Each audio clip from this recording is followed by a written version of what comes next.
Hi, I'm Jill Keb with Healthy Facts, and thank you so much for joining us today. Going to make a sticky cauliflower, Asian cauliflower, sesame cauliflower. Just so good. Now, what you're going to want to do is assemble your ingredients. And we're using this great egg replacer powder, which you can find at a health food store. It's basically just potato starch, a little leavening, and we're going to start with that. I made this recipe the other night by dredging it in the flour and then dredging it in the egg replacer powder mix and then doing the panko crumbs. And it's just a little bit easier to, I think it's going to be a little bit easier, and I don't think we're going to lose any flavor. I like to make things really easy.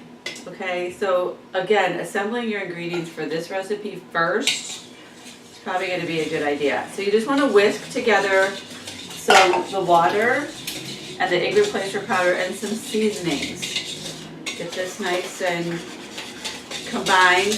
I'm using a little bit of garlic powder, a little bit of onion powder, and a couple red chili flakes. So we're going to put that in. Okay, once this is kind of all mixed together and we've whisked it really good,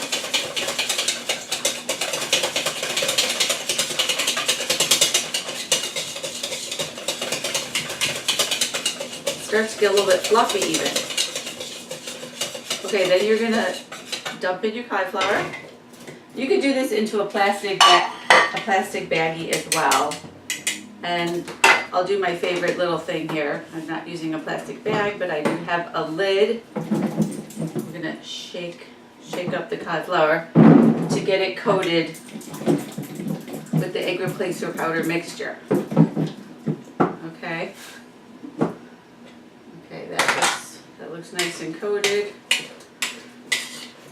Okay, so this is definitely a time saver from how I was dredging everything, little like piece by piece. And as always, I'm spilling all over myself. Okay, then we're gonna want to just really, I even just use my hands here. We're gonna mix in the panko, so the panko is coating all of the cauliflower. And then this is going to go into a 375-degree oven for 25 minutes. Okay. Spread it out along our parchment-lined pan.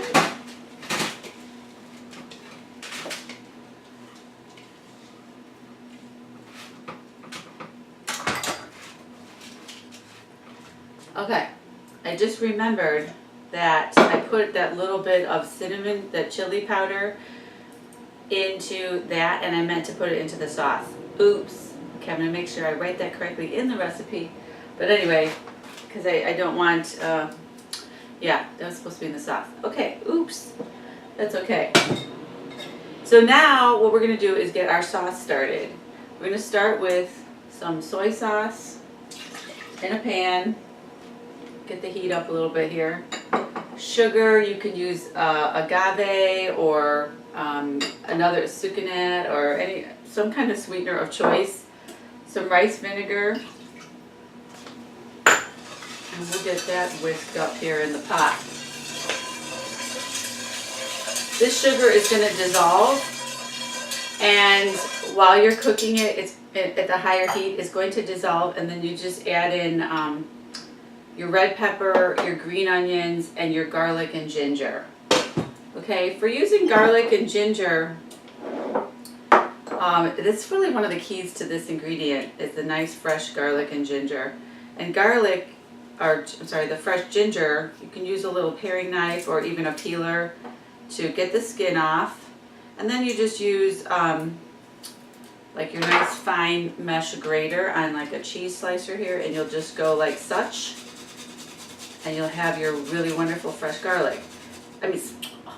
Fresh ginger, sorry.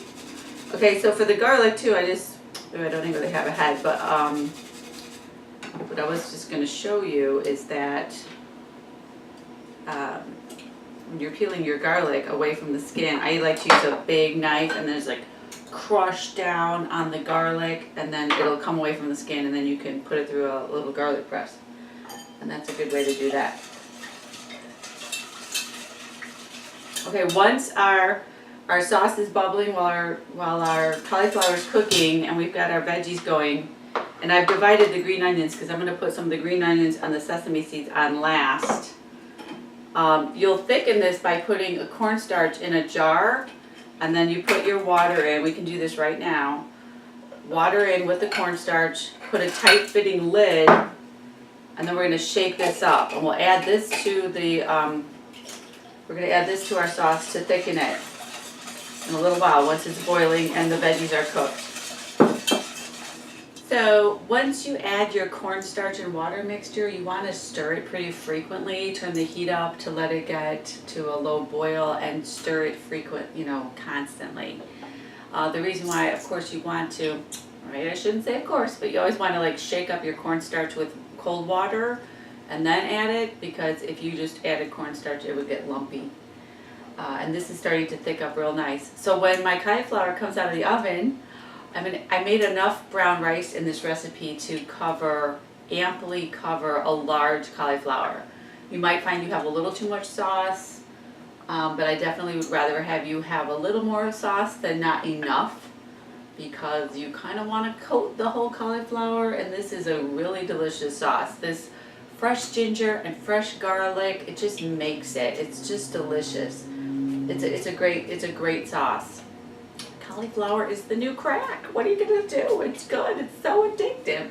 Okay, and then you're gonna sprinkle with some green onions, and maybe you might want to add a little toasted sesame oil to your sauce right before you stir it up last and finish it up, because it's just got a really nice strong Asian flavor, just a really good flavor.